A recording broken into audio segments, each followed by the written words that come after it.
Hi, it's Richard over at the Breakaway Café, and today I want to talk about conflict. In particular, conflict at work and what it causes. There are many ways conflict can appear in the workplace, of course. It can be just two employees arguing and not getting along, an employee having a grievance with their line manager, rivalry between teams, or a general lack of cooperation and trust between groups of staff and the management. Some signs of conflict are obvious. For example, a stand-up fight between two people or a heated exchange between employee representatives and the management. However, some signs of conflict are less obvious. Some people deal with problems by not showing their feelings, and whole departments may alienate themselves from the rest of the organisation. Hidden conflict this way can be the most difficult to detect, but it can also be the most damaging. The following points are possible indicators that conflict exists somewhere, but all of these can be destructive to the business, so they're all worth observing. So firstly, if you see an increase in absence or sickness, people caught up in conflict may be taking time off because they're no longer enjoying their work due to this conflict. Or worse, of course, they could be becoming stressed or even depressed.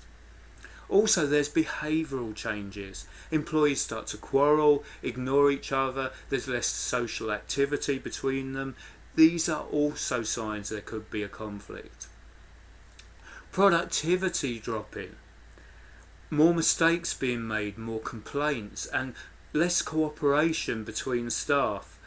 Also, output slows down due to all these things, but the underlying reason may well be there's a conflict there somewhere.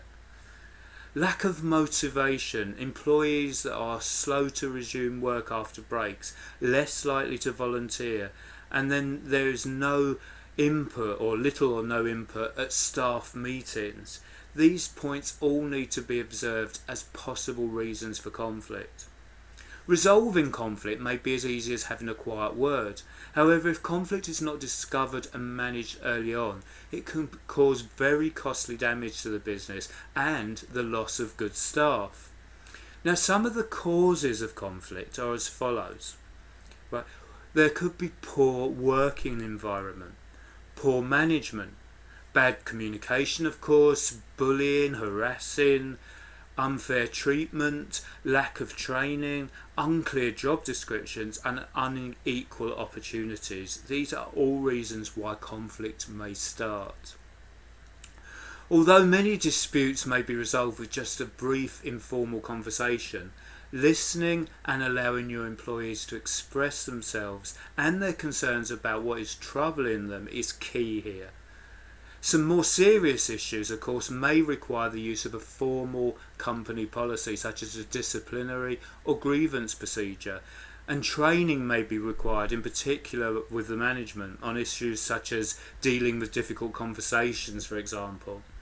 It may even be necessary to employ the services of a skilled independent mediator. At the Breakaway Café, we can help you recognise conflict. We can work with you and your team to help you find the cause of that conflict too, and how best to manage it. So why don't you head over to www.thebreakawaycafe.com, where we can help you recognise the cause of conflict and how exactly to manage it.